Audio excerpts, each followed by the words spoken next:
चैतन्य चरितामृत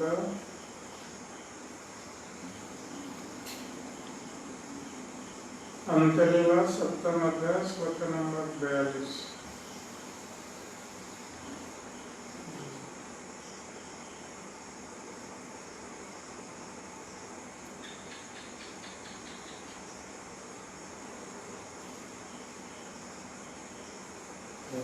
सुतानय भद्रवन्धवम्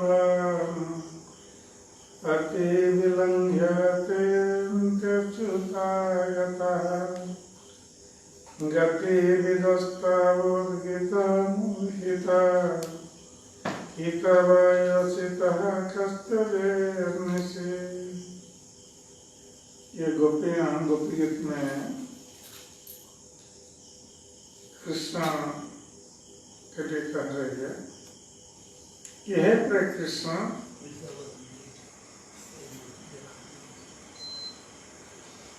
हम गोपियों ने अपने पतियों, पुत्रों, परिवार, भाइयों तथा मित्रों के आदेश की अवहेलना की है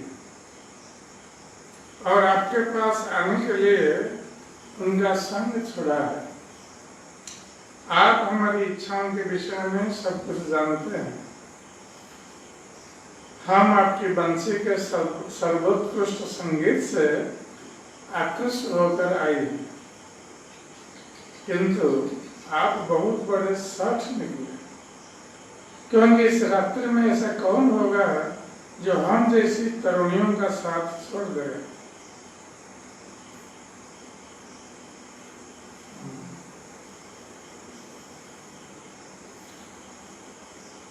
तो ये वृंदावन में गोपियों के शुद्ध प्रेम का वर्णन है। कृष्ण प्रति उनका प्रेम इतना शुद्ध है कि वो अपने पारिवारिक सुख, अपने समाज की निंदा, ये सब त्याग करते हुए भगवान कृष्ण के पास आए, उनकी शरण में आए। तो इसलिए अपने सम्मान की उन्होंने उपेक्षा की, चाहे लोग कुछ कहें, किंतु हम कृष्ण के पास जाएंगे और कृष्ण को प्रसन्न करेंगे। जैसे लोक लज्जा का भय उनको अपने प्रियतम कृष्ण के पास जाने में रोक नहीं सकते, भय रोक नहीं सकते, ये लोक लज्जा रोक नहीं सकते।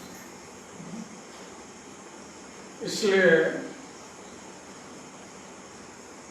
उनका प्रेम सर्वश्रेष्ठ माना गया है, जो अपने स्वार्थ को त्याग करके कृष्ण की प्रसन्नता के लिए सब कुछ करने के लिए प्रस्तुत है, यहाँ तक कि अपने प्राण भी त्यागने के लिए प्रस्तुत है।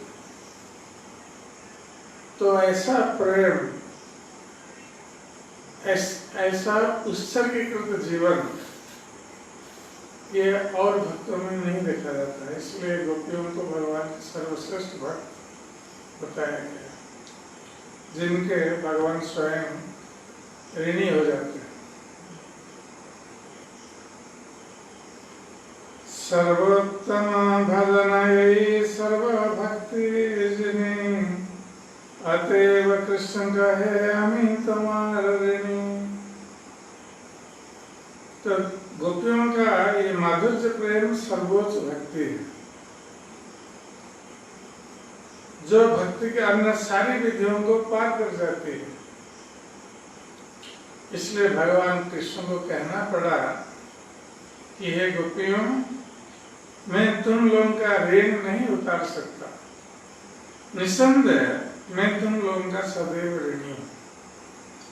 तो भगवान को ये कहना पड़ रहा है कि वे गोपियों के ऋणी हैं और उस ऋण को चुका नहीं सकते। उनके पास वो सामर्थ्य नहीं है कि वो ऋण को चुका सके।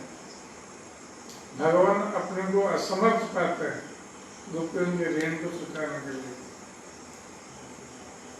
इसलिए भगवान कृष्ण कहते हैं न पारे हम निरबद्ध संयोजन स्वसाद कृत्यं विबुधाय सापिव यामं अभजन दुर्जय गेह श्रृंखला संवृष्ट तद्वद प्रतियात साधना। तो भगवान कृष्ण कह रहे हैं कि हे गोपियों, मैं तुम लोगों की निष्कलंक सेवा के ऋण को ब्रह्मा की आयु तक मैं भी नहीं चुका सकता।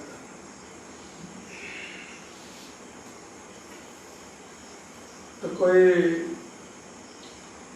कह सकता है भगवान कृष्ण से कि ठीक है, अभी आप चुका नहीं पा रहे हैं ऋण, बाद में चुका लेना। गोपियां कह सकती है, किंतु भगवान कृष्ण कह रहे हैं कि ब्रह्मा की आयु तक यदि मैं प्रयास भी करूं तुम्हारे ऋण चुकाने के लिए, फिर भी मैं चुका नहीं सकता। मुझसे तुम लोगों का यह संबंध निंदा से परे है। तो ये शुद्ध प्रेम का संबंध है जिसमें कोई आत्मसुख की कामना नहीं है। आत्मेंद्रिय प्रतिवंश तारे बोले काम, कृष्णेंद्रिय प्रतिवंश धरे प्रेम। तो ये आत्मेंद्रिय प्रीति के लिए जो तथाकथित प्रेम किया जाता है वो वस्तुतः काम है, प्रेम नहीं, क्योंकि उसमें इंद्रिय तृप्ति की कामना है। किंतु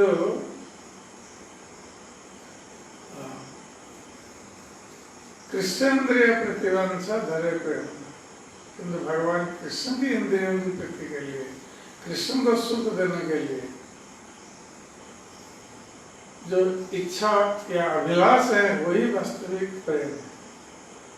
जिसका भगवान कृष्ण के प्रति प्रेम है वो चाहेगा कृष्ण को संतुष्ट करने के लिए, वो अपनी संतुष्टि कभी नहीं चाहेगा। वो कभी ये नहीं सोचेगा कि मुझे ये अच्छा लगता है मैं करूंगा, ये मुझे ये अच्छा नहीं लगता है मैं नहीं करूंगा। जो भगवान कृष्ण को अच्छा लगता है, हमें अच्छा लगे या ना लगे, हम उसको करेंगे। ये कृष्ण प्रेम का लक्षण है। तो गोपियां कृष्ण को संतुष्ट करने के लिए, उनकी इंद्रियों की तृप्ति के लिए सब कुछ त्याग करने के लिए, अपना सुख, सामाजिक स्थिति, पारिवारिक स्थिति, सबको त्याग करके वो कृष्ण के पास आए थे। और वो जानते थे कि हो सकता है कि हम जब लौट कर जाएंगे, घर वाले हमें नहीं रखेंगे अपने घर पर, फिर भी उनको खातिर नहीं। तो ऐसा उत्सर्गीकृत प्रेम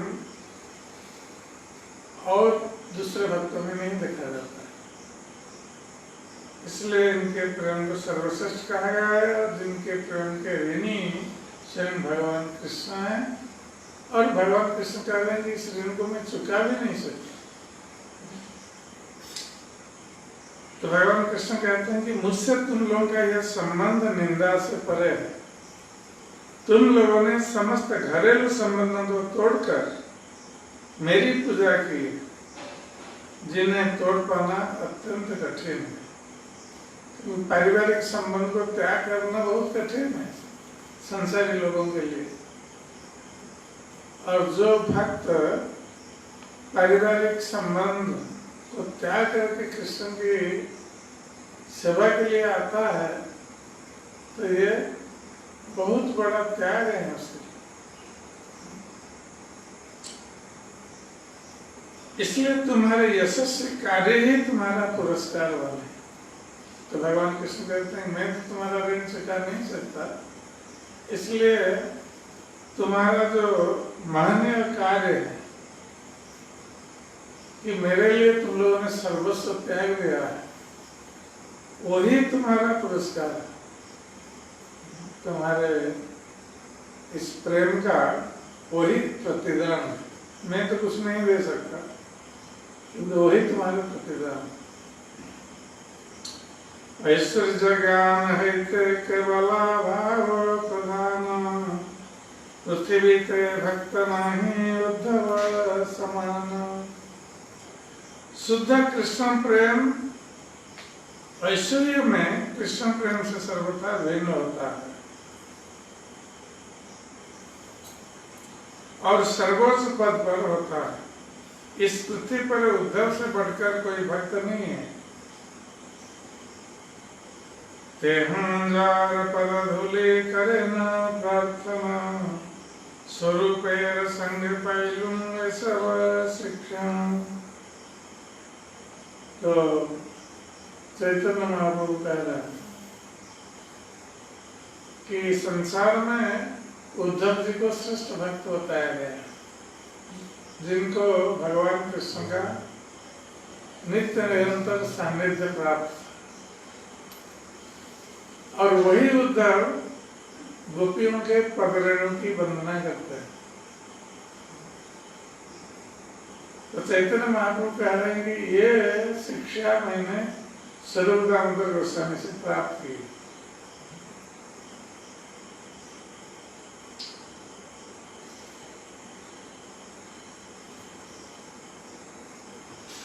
उद्धव गोपियों के चरण कमलों की धूलि अपने सिर पर धारण करना चाहते हैं।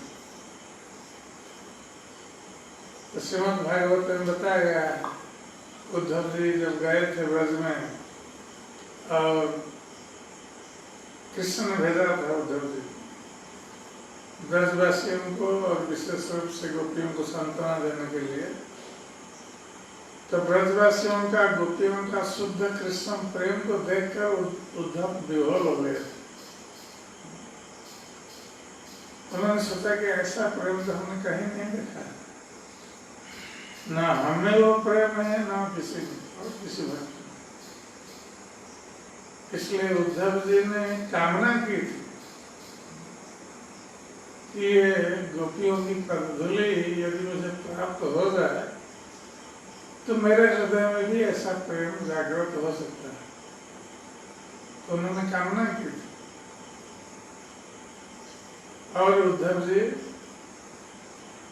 इसलिए कहते हैं, आसंग हो चरण रेणु संग हम श्याम, वृंदावने किमपि गुल्म लतोषधीर। उद्धव जी कह रहे हैं कि ये गोपियां मुझे तो पदधूलि नहीं देंगी, उनको यदि मैं मांगू तो ये तो अपनी पदधूलि नहीं देंगी, क्योंकि वो सोचेगी कि मैं कृष्ण का सखा हूँ, तो अपनी पदधूलि कैसे मुझे दे सकती। और गोपियों की पदधूलि प्राप्त होने के लिए मुझे काम करना पड़ेगा कि यदि मैं ब्रज में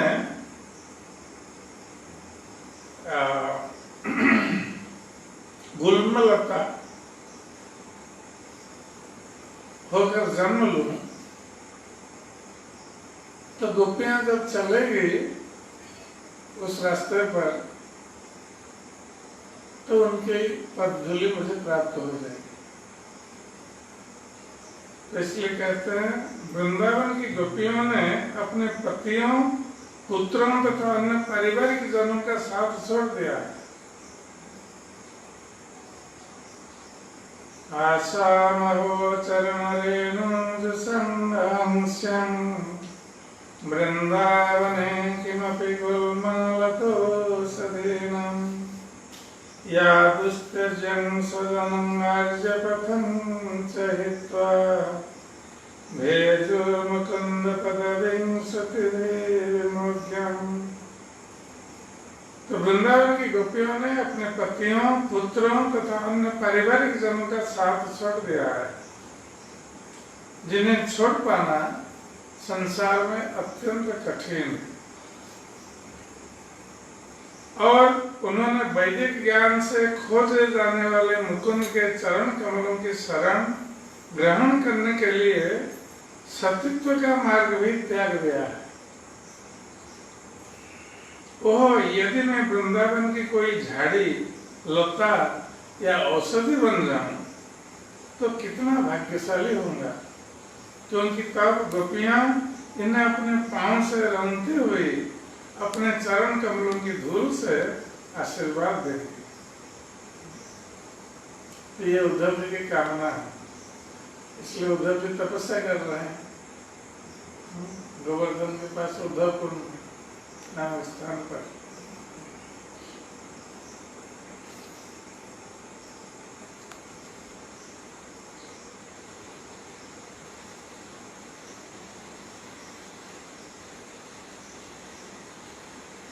हरिदास ठाकुर महाभागवत प्रधान प्रतिदिन तीन लक्षण। तो चैतन्य वो अपने सारे अंतरंग भक्तों की प्रशंसा कर रहे हैं। और किसके सामने कर रहे हैं? वल्लभ। नवाचार्य हरिदास ठाकुर समस्त शुद्ध भक्तों में से सर्वाधिक पूज्य। वे प्रतिदिन 3 लाख पवित्र नामों का जप करते हैं। तो चैतन्य महाप्रभु अपने सारे अंतरंग भक्तों की प्रशंसा करते हुए वल्लभ भट्ट के सामने ये वल्लभ भट्ट को क्या बताना चाह रहे हैं, किस लिए ऐसा कर रहे हैं?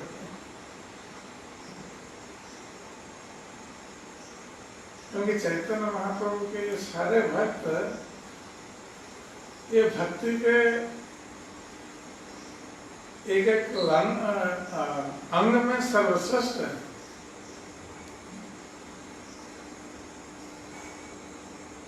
तो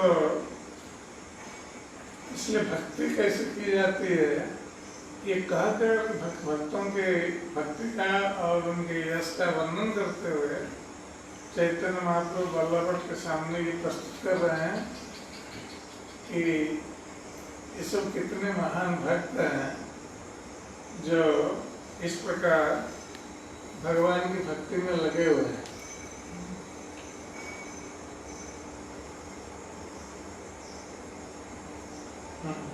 तो हरिदास ठाकुर ये भगवान का नाम जप कर रहे हैं, 3 लाख नाम जप चैतन्य महाप्रभु कह रहे हैं।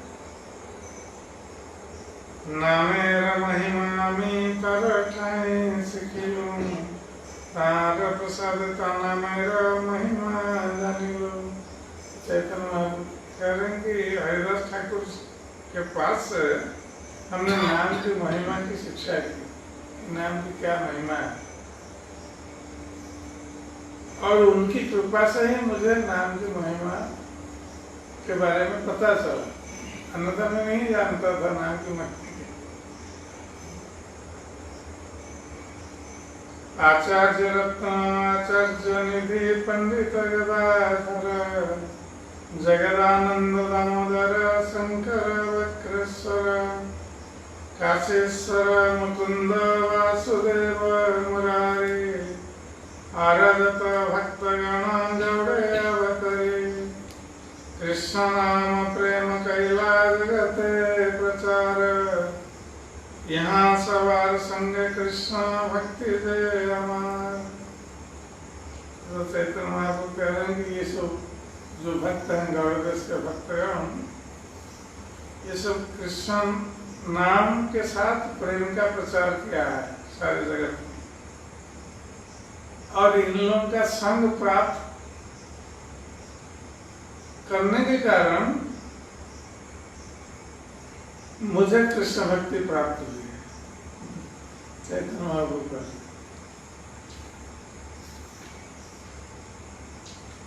भट्टेर हृदय दृढ़ाभिमान जानी भंगी करी महाप्रभु कहे तो वाणी।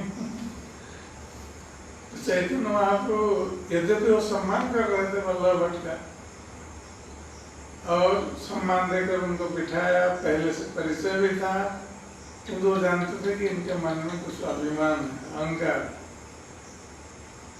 और भगवान भक्त के मन में अहंकार को सहन नहीं कर पाता है। तो इसलिए इतने सारे भक्तों के गुणों का वर्णन कर रहे हैं बल्लभ के सामने उनके अभिमान को दूर करने के लिए।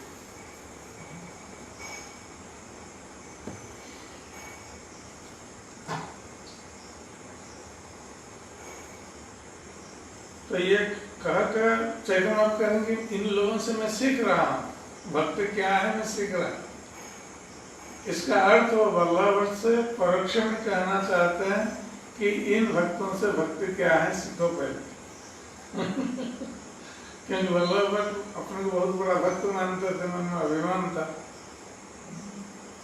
चैतन्य महाप्रभु इसलिए दूसरे भक्तों का वर्णन कर रहे हैं और उनसे वो भक्ति सीख रहे हैं, ये प्रकाश कर रहे हैं।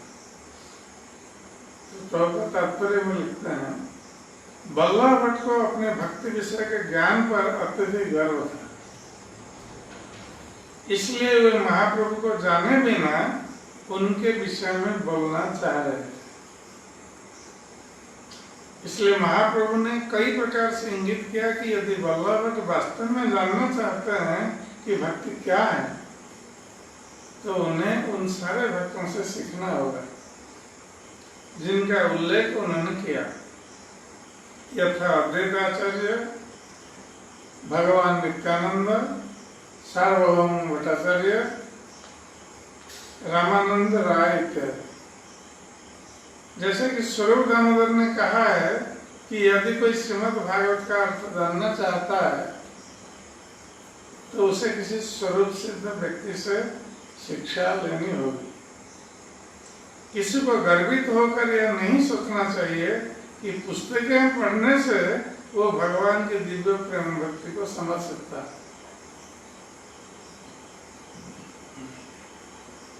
उसे किसी वैष्णव का दास बनना होगा।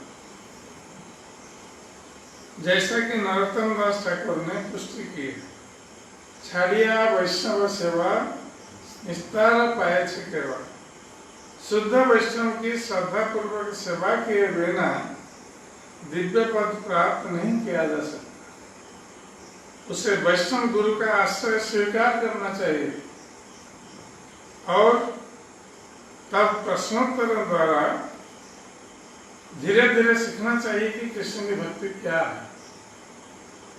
यही परंपरा प्रणाली कहलाती है।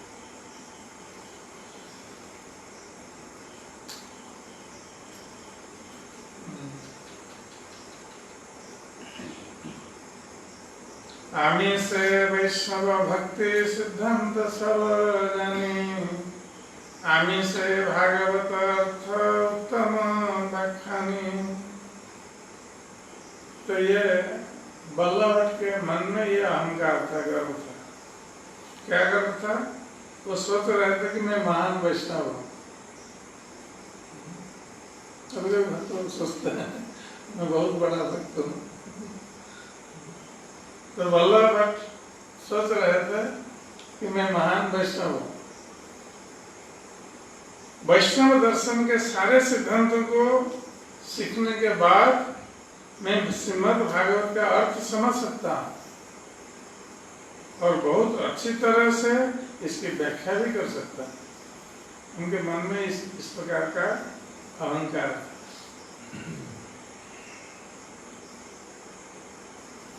भट्टे रमनते छिल दीर्घ गर्भ, प्रभुर वचन सुनी से हैल खर्ब। बल्लभ भट्ट के मन में ऐसा गर्व दीर्घ काल से चला आ रहा था और चैतन्य महाप्रभु पता था, किंतु जब उन्होंने चैतन्य महाप्रभु का उपदेश सुना तो उनका गर्व चुरचुर हो गया।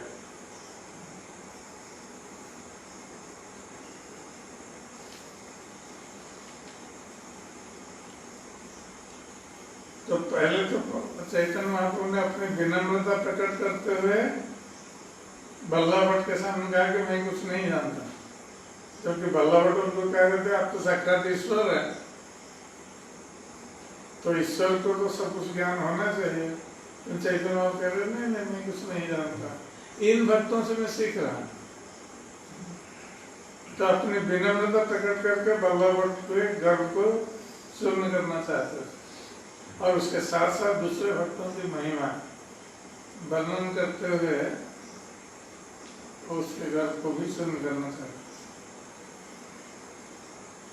प्रभुर मुखे वैष्णवता सुनिया सवार, भट्टेर इच्छा है लता सवारे देखिवार। जब बल्लभ भट्ट ने सुना चैतन्य महाप्रभु के मुख से ये सब महान वैष्णव उनके साथ हैं और चैतन्य महाप्रभु स्वयं कह रहे हैं कि इन सबसे मैं भक्ति के अंगों की शिक्षा कर रहा हूँ, तो बल्लभ भट्ट के मन में ये इच्छा उत्पन्न हुई कि मैं इन सबका दर्शन करूं। भट्ट कहे सब वैष्णव रहे कौन स्थाने, कोनो प्रकार पाई यहाँ सवार दर्शने। तो बल्लभ भट्ट ने कहा कि सारे वैष्णव कहाँ रहते हैं और मैं उनका दर्शन कैसे कर सकता हूँ। प्रभु कहे केह गौड़े केह देशांतरे, सब आसिया रथ यात्रा देखिवारे। चैतन्य महाप्रभु ने कहा कि कोई तो गौड़ देश में रहता है और कोई अन्य राज्य में रहता है, किंतु ये सब अभी यहाँ आए हुए हैं रथ यात्रा देखने के लिए। यहाँ ही रहे न सबे वासा नाना स्थाने, यहाँ ही पाइबा तुम्हें सवार दर्शने। चैतन्य महाप्रभु कहा कि यही ये लोग अब रह रहे हैं अलग अलग स्थानों पर, तो आप यहीं सभी का दर्शन कर सकें। तबे भट्ट कहे बहु विनय वचन, बहु धन्य करी प्रभु रे कैल निमंत्रण। तत्पश्चात अत्यंत विनय और दीनता पूर्वक बल्लभ भट्ट ने श्री चैतन्य महाप्रभु को अपने घर पर भोजन करने के लिए निमंत्रित किया। आराधना सब वैष्णव प्रभु स्थाने आयला, सवासन महाप्रभु भट्टे मिलाइला। तो दूसरे दिन जब सारे वैष्णव चैतन्य महाप्रभु के पास आए, तो चैतन्य महाप्रभु ने सारे वैष्णवों को बल्लभ भट्ट से मिलवाया। वैष्णवेर तेज देखी भट्टेरा चमत्कार, तांसवार आगे भट्ट खाद्य तो ये सारे वैष्णव के मुखमंडल के तेज को देखकर बल्लभ भट्ट बहुत आश्चर्यचकित थे। इन सारे भक्तों के मुखमंडल से तेज निकल रहा था। तो इन सबके बीच बल्लभ भट्ट एक खुद खद्य अर्थात जुगनू की तरह दिखाई पड़ रहे थे। तबे भट्ट बहु महाप्रसादानायल, गणसह महाप्रभु रे भोजन करायल। तो बल्लभ भट्ट ने जगन्नाथ मंदिर से महाप्रसाद मंगवाया और चैतन्य महाप्रभु के साथ सारे भक्तों को भोजन प्रदान किया। परमानंदपुरी संगे सन्यासी गण, एक दिके वैसे सब करित भोजन। परमानंदपुरी इत्यादि श्री चैतन्य महाप्रभु के सारे सन्यासी संगी एक और बैठ गए और सबने प्रसाद प्राप्त किया। अद्वैत नित्यानंद राय परसे दुई जन, मध्य महाप्रभु बसिला आगे पाछे भक्तगण। और चैतन्य महाप्रभु के दोनों ओर अद्वैत प्रभु और नित्यानंद प्रभु बैठे और चैतन्य महाप्रभु के आगे पीछे बाकी सब भक्त लोग सब बैठे।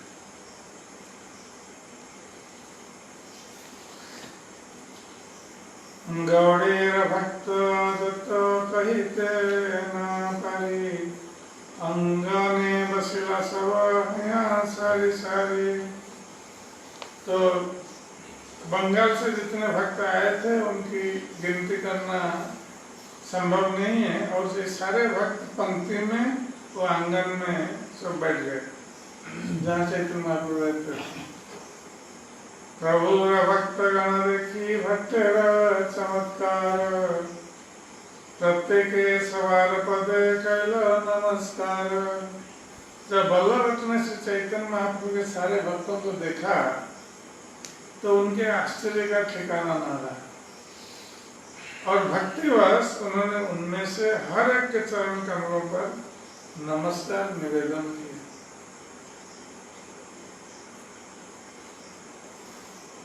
स्वरूप जगदानंद काशीश्वर शंकर, परिवेशन करे हार राघव दामोदर। स्वरूप दामोदर गोस्वामी जगदानंद काशीश्वर तथा शंकर ने राघव तथा दामोदर पंडित को साथ लेकर प्रसाद वितरण का कार्य प्रारंभ किया। महाप्रसाद बल्लभ भट्ट बहुवानाहिल, प्रभु सह सन्यासी गण भजने वसिल। तो बल्लभ भट्ट भगवान जगन्नाथ को अर्पित बहुत सारे प्रसाद ले आए और सारे सन्यासी चैतन्य महाप्रभु के साथ प्रसाद सेवन करने के लिए बैठ गए। प्रसाद पाया विश्वगण बले हरि हरि, हरि हरि ध्वनि उठे सब ब्रह्मांड बले।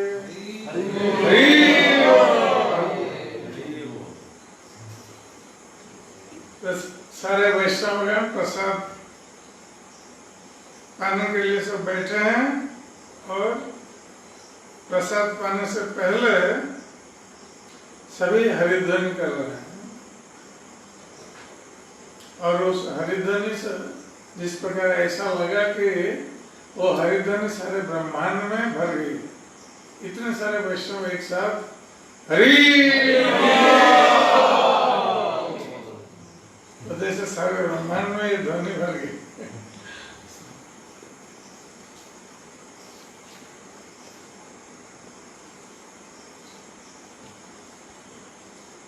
माला चंदन दुर्वाक पान लिंग अनिल, सभा पूजा करी भट्ट आनंदित भइल। तो सारे वैष्णव भोजन कर चुके, तो बल्लभ भट्ट बहुत सी मालाएं, चंदन और पान, मसालेदार पान तो मंगाए। उन्होंने सब भक्तों की आदर पूर्वक पूजा की और इस तरह ये सब सुखी हुए।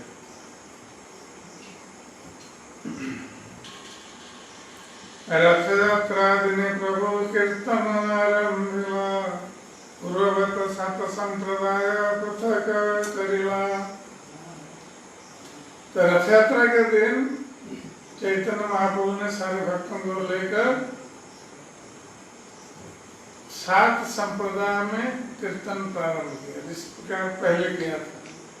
तो भक्तों को 7 मंडलियों में विभाजित किया, और इस प्रकार उन्होंने कीर्तन की व्यवस्था की।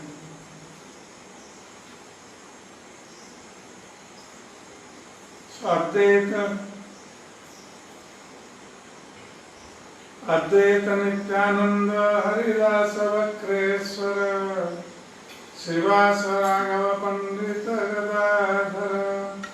7 जन 7 ठाई करे न नर्तन, हरि बोल बलि प्रभु करे न भ्रमण। हरि ये जो 7 महान भक्त हैं, अद्वैत आचार्य नित्यानंद प्रभु, हरिदास ठाकुर, बक्रेश्वर पंडित, श्रीवास पंडित, राघव पंडित और गदाधर पंडित, ये 7 संप्रदाय में ये 7 जन नृत्य कर रहे हैं। ये नृत्य करने के लिए महाप्रभु ने नियुक्त किया था, एक संप्रदाय में एक नर्तक।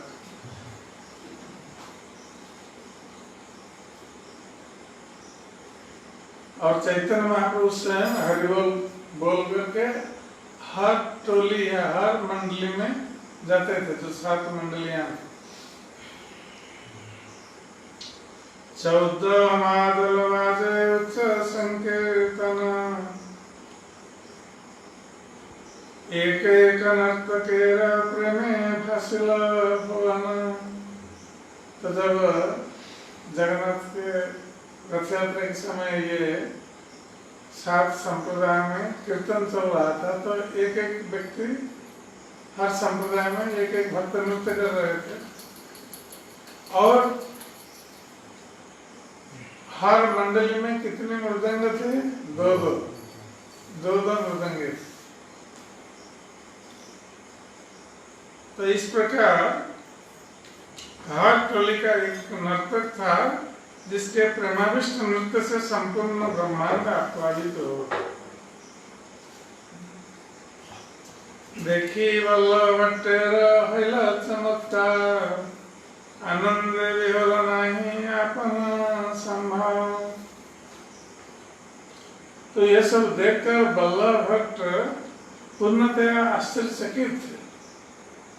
ये दिव्य आनंद से विह्वल और अपने में खोए हुए थे, क्योंकि उन्होंने ऐसा संकीर्तन देखा नहीं था। तबे महाप्रभु सवार नृत्य रखेला, पूर्ववत अपने नृत्य करते लगेला। तो उसके पश्चात चैतन्य महाप्रभु ने सभी के नृत्य बंद कर दिए, जो नर्तक नृत्य कर रहे थे हर मंडली में, और वो चैतन्य महाप्रभु स्वयं नृत्य आरम्भ किया। चैतन्य महाप्रभु प्रभु सौंदर्य देखी प्रेमानंद, यही तो साक्षात कृष्ण भट्ट हईल निश्चय। जब चैतन्य महाप्रभु नृत्य करने के लिए उठे, उनके प्रेम के आवेश और उनके सौंदर्य को देखकर वल्लभ भट्ट विह्वल हो गए, और उन्होंने सोचा कि ये साक्षात भगवान कृष्ण। एई मत रथ यात्रा सकले देखिल, प्रभुर चरित्र भट्टेर चमत्कार आयल। इस तरह वल्लभ भट्ट ने रथ यात्रा उत्सव देखा, उस चैतन्य महाप्रभु के चरित्र से वो विस्मित थे, आश्चर्यचकित थे। यात्रांतरे भट्ट जाई महाप्रभु स्थाने, प्रभु चरणे किछु कैल निवेदने।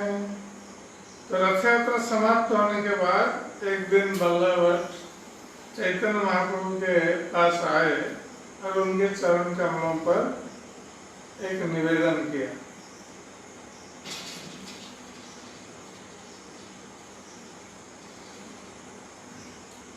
भागवतेर टीका किछु करियाछि लिखन, आपने महाप्रभु यदि करे न श्रवण।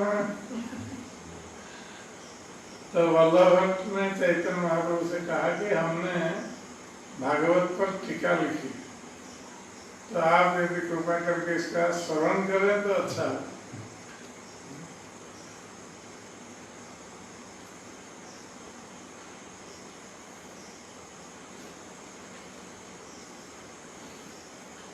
प्रभु कहे भागवतार्थ बुझिते महापारी, भागवतार्थ सुनिते आमी नहीं अधिकारी। तो क्योंकि चैतन्य महाप्रभु उनके मन में जो अभिमान है उसको तोड़ना चाहते थे, इसलिए उन्होंने कहा कि मैं तो भागवत का अर्थ नहीं समझता, और भागवत का अर्थ सुनने के लिए भी मैं अधिकारी नहीं। क्योंकि वल्लभ भट्ट सुनाना चाहते थे, तो चैतन्य महाप्रभु इस प्रकार विनम्रता पूर्वक उनको मना के कि हम तो अधिकारी नहीं है भागवत का अर्थ समझने के लिए, तो टीका क्या सुनाएंगे।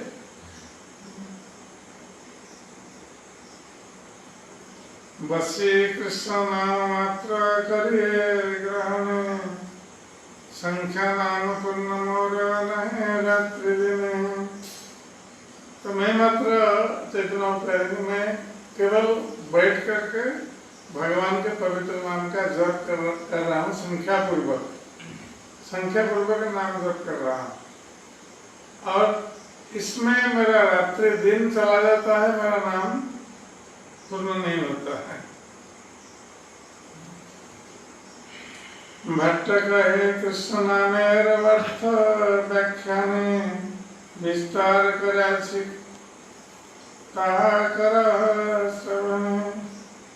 तो बल्लभ ने कहा कि हमने, आप तो कृष्ण नाम जप कर रहे हैं, तो हम कृष्ण नाम की व्याख्या हमने की है इसमें, और विस्तार पूर्वक हमने कृष्ण नाम की व्याख्या की है, इसलिए आप इसका श्रवण करिए। प्रभु कहे कृष्ण नामेरा बहु अर्थ नामानि श्याम सुंदर रसोदानंदन नहीं मत जानी। तो चैतन्य महाप्रभु ने कहा कि बल्लभ कह रहे हैं कृष्ण नाम का हमने विस्तार पूर्वक अर्थ किया है। तो चैतन्य महाप्रभु ने कहा कि कृष्ण नाम का और अर्थ हम नहीं जानते, केवल दो ही अर्थ जानते हैं कि कृष्ण श्याम सुंदर है और यशोदानंदन, इसके अतिरिक्त हम कुछ नहीं जानते।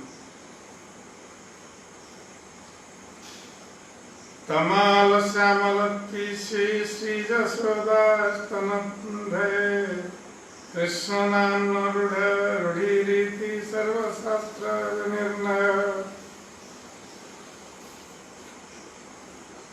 कृष्ण के पवित्र नाम का एकमात्र तात्पर्य है कि वे तमाल वृक्ष की तरह गहरे नीले हैं और माता यशोदा के पुत्र हैं।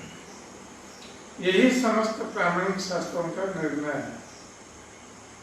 कृष्ण यशोदानंदन और कमाल वर्ण, यही अर्थ हमें मात्र जानिए निर्भर, आर सर्वार्थ मोर नहीं अधिकार। चैतन्य महाप्रभु ने कहा कि मैं यही श्याम सुंदर और तथा यशोदानंदन, इन्हीं दो नामों को निश्चित रूप से जानता, मैं कोई अन्य अर्थ नहीं समझता, न ही उनको समझने की मुझमें क्षमता है।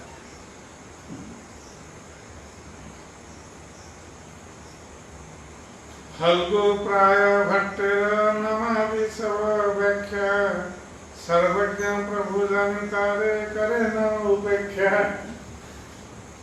तो श्री चैतन्य महाप्रभु सर्वज्ञ हैं, अतएव वे यह समझ गए कि बल्लभ भट्ट की कृष्ण के पवित्र नाम तथा श्रीमद् भागवत की व्याख्याएं व्यर्थ है, अतएव उन्होंने उनकी परवाह नहीं की, इसकी उपेक्षा की सुनने के लिए। विमान आया भट्ट गेला निज घर, प्रभु विषय भक्ति किछु हैला अंतर।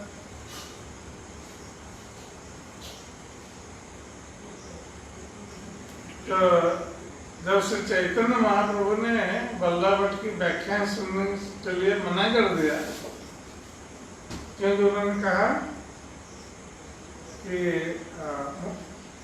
और अर्थ सुनने के लिए मेरा अधिकार नहीं है, तो बल्लभ भट्ट समझ गए कि सुनना नहीं चाहते। तो बल्लभ भट्ट बहुत दुखी हो गए, और दुखी होकर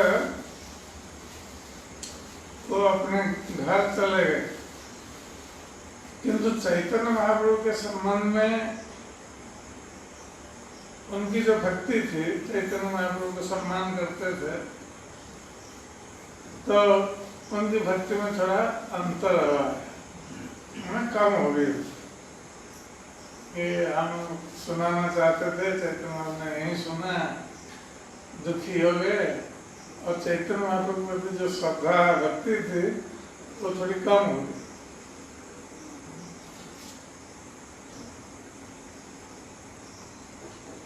क्यों कम हो गए? पुरुषोत्तम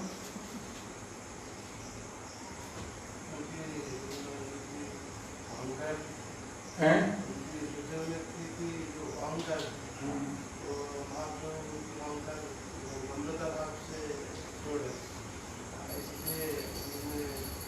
कि ये जो प्रसाद करता हूँ मेरा अभाव उनको ग्रहण नहीं कर, इसी कारण से उनका जो श्रद्धा था वो थोड़ी कम।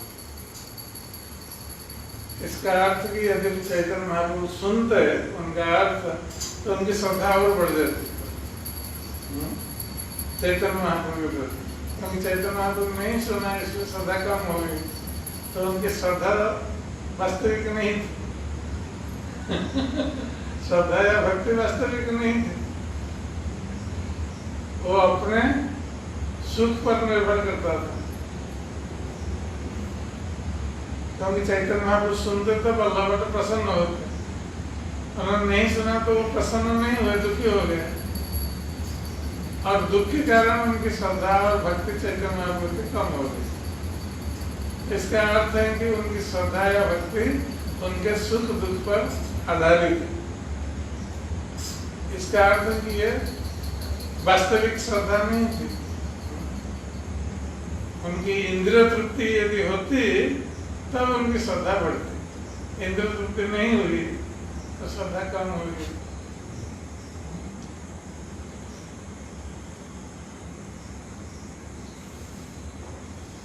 तो उसी प्रकार कभी कभी हम चाहते हैं कि हमें जो अच्छा लगेगा वही बात जो बोलेगा वो बहुत अच्छा है और हमें जो अच्छा नहीं लगेगा, चाहे वो नीति की बात क्यों ना हो या भक्ति की बात क्यों ना हो, हमें अच्छा नहीं लगेगा। ठीक है?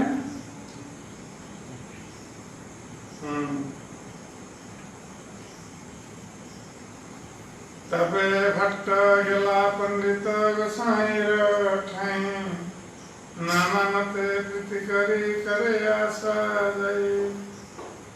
तत्पश्चात बल्लभ भट्ट गदाधर पंडित के पास चले गए और वे विभिन्न प्रकार से स्नेह प्रदर्शित करके आते जाते रहे उनके पास और इस प्रकार उनके साथ संबंध स्थापित किया।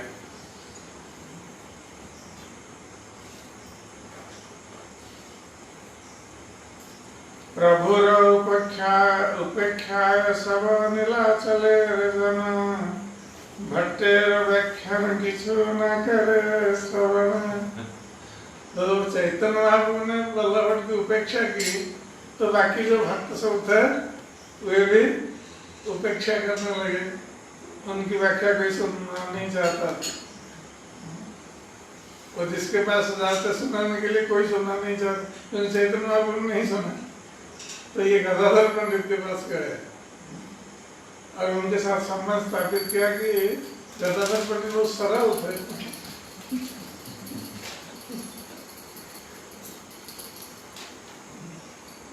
तो बल्लभ भट्ट ने उनको पकड़ा ये बहुत सरल है, सादा सीधा है, तो ये सुन सकते हैं हमारे। ठीक है।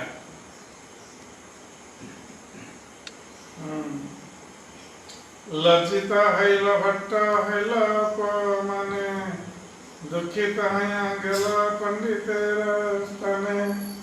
तो ये बल्लभ भट्ट तो लज्जित हो गए, कोई नहीं सुन रहा है, वो बहुत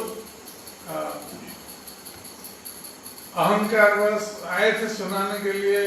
श्रीमद् भागवत की टीका लिखी है और उसको सुना करके प्रशंसा प्राप्त होना चाहते थे, किंतु वो देख रहे हैं कि नाम चैतन्य महाप्रभु सुन रहे हैं, ना कोई भक्त सुन रहा है, तो बहुत दुखी होकर और लज्जित होकर और अपमानित बोध करते हुए वो गदाधर पंडित के पास गए। दयन करी कहे नीलू तुम्हार शरण, तुम्हें कृपा करी राख हमारो जीवन। तो बल्लभ भट्ट इतना लज्जित और अपमानित हो गए थे, उनको लग रहा था कि अब जीवन धारण करना संभव नहीं है, क्योंकि जिसको सम्मान प्राप्त हुआ है, जब वो असम्मानित होगा तो उसको बहुत कष्ट होगा, दुख होगा। और उस स्थिति में जो जिसको सम्मान प्राप्त है इसका असम्मान मृत्यु के समान है, वो मर जाना चाहेगा। इसलिए बल्लभ जब गए गदाधर पंडित के पास तो उनसे कह रहे हैं कि अब तो मैं आपकी शरण में आया और आप यदि मेरे ऊपर कृपा नहीं करेंगे तो मैं प्राण नहीं रखूंगा।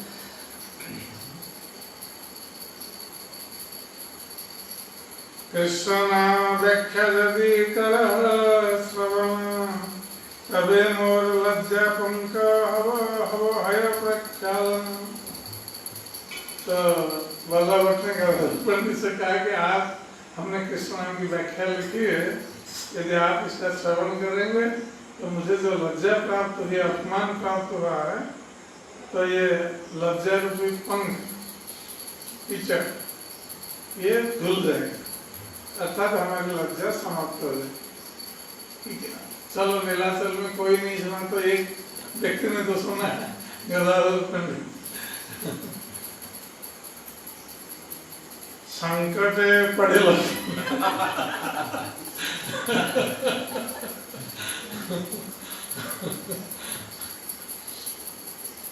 संकटे पड़ेला पंडित करे संशय की करिवे न एको करिते न पारे निश्चय।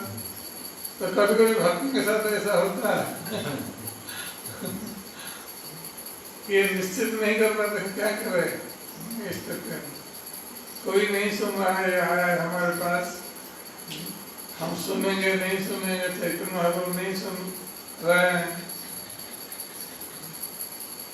तो गदाधर पंडित संकट में पड़ गए। तो वे ऐसे संशय में थे कि उनके लिए निश्चित कर पाना कठिन था कि वो क्या करें इस स्थिति में। तो बल्लभ भट्ट की टीका सुने या ना सुने, और बेचारे ये दुखी होकर आया है, बोल रहा है कि प्राण नहीं रहेगा।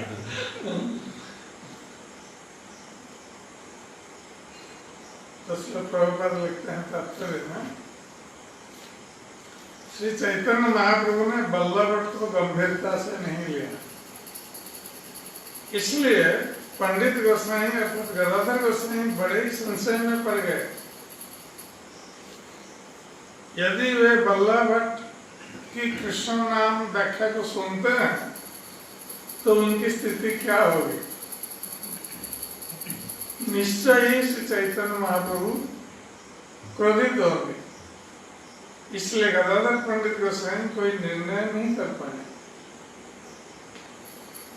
यद्यपि पंडितार न कैला अंगीकार भट्ट जाई तब पड़े करी बलात्कार। यद्यपि गदाधर पंडित गोसाई सुनना नहीं चाहते थे, किंतु बल्लभ भट्ट अपने बलपूर्वक अपनी व्याख्या पढ़ने लगे उनके सामने। वो इतने लज्जित थे, तो जिस किसी को सुनाना चाहते थे, कोई ये नहीं कहेगा कि नीलाचल में किसी ने बल्लभ भट्ट की व्याख्या नहीं सुनी, कम से कम एक व्यक्ति ने तो सुना है, वो कह सकेंगे। तो ये बलपूर्वक पढ़ने लगे, जैसे गदाधर पंडित नहीं चाहते। अभिजाते पंडित करिते नारे निषेधम ये संकट रख कृष्ण लैलं शरण। क्योंकि बल्लभ भट्ट विद्वान ब्राह्मण थे, अतएव गदाधर पंडित उन्हें रोक नहीं पाए। इस तरह उन्होंने कृष्ण का ध्यान किया, तो बलपूर्वक सुना रहे हैं, और गदाधर पंडित जानते हैं कि उनकी स्थिति क्या होगी। जब चैतन्य महाप्रभु सुनेंगे कि ये गदाधर पंडित बल्लभ की व्याख्या सुन रहा है, तो चैतन्य महाप्रभु अवश्य क्रोधित होंगे। इसलिए ये भयभीत होकर गदाधर पंडित भगवान कृष्ण का स्मरण कर रहे थे कि हे कृष्ण, इस संकट से मेरी रक्षा कीजिए।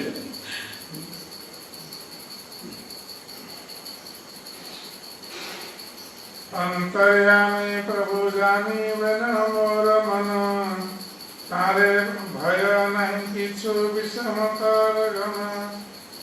तो गदाधर पंडित सोच रहे हैं कि चैतन्य महाप्रभु तो मेरे मन की स्थिति तो समझ जाएंगे क्योंकि वो भगवान है, किंतु चैतन्य महाप्रभु के जो दूसरे भक्तगण हैं ये लोग तो मेरे मन की बात नहीं सोचेंगे ना। हमारे मन में क्या है ये तो नहीं समझ पाएंगे, इसलिए मेरी निंदा करेंगे सभी लोग।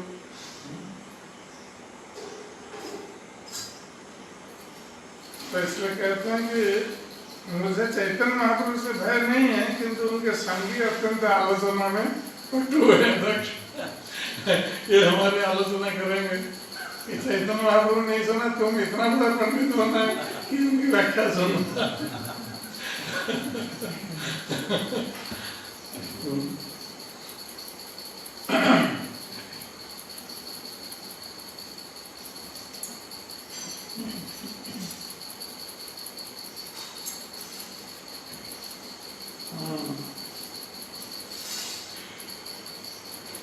यद्यपि विचारे पंडितेरा नहीं किछु दस, तथापि प्रभुरगण करे करे प्रणय रस। यद्यपि गदाधर पंडित का रंश भर भी दोष नहीं था, किंतु श्री चैतन्य महाप्रभु के कुछ भक्तों ने उनके प्रति स्नेहमय रोष प्रकट किया।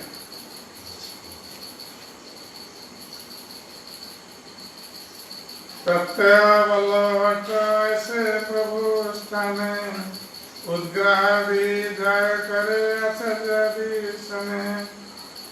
वल्लभ प्रतिदिन से चैतन्य महाप्रभु के स्थान पर आते और अद्वैत आचार्य तथा स्वरूप रामचंद्र जैसे महापुरुषों से व्यर्थ का तर्क करते थे। जय किछु करे भट्ट सिद्धांत स्थापन, सुनीते ही आचार्य ताहा करे न खंडन। वल्लभ उत्सुकता पूर्वक जितने भी सिद्धांत प्रस्तुत करते उन सबका खंडन अद्वैत आचार्य जैसे भक्त कर लेते। आचार्य आदि आगे भट्ट जबे जबे जाए, राजहंस मध्य जैन रहे बक। जब श्री वल्लभ अद्वैत आचार्य इत्यादि भक्तों की सभा में प्रवेश करते तो ये श्वेत हंसों की सभा में बगुले जैसे प्रतीत होते हैं। एक ठीक है, और एक दिन का प्रसंग आता है तो आज समय हो गया, कल श्रवण करेंगे इसके बारे में। जय श्री चैतन्य महाप्रभु की जय।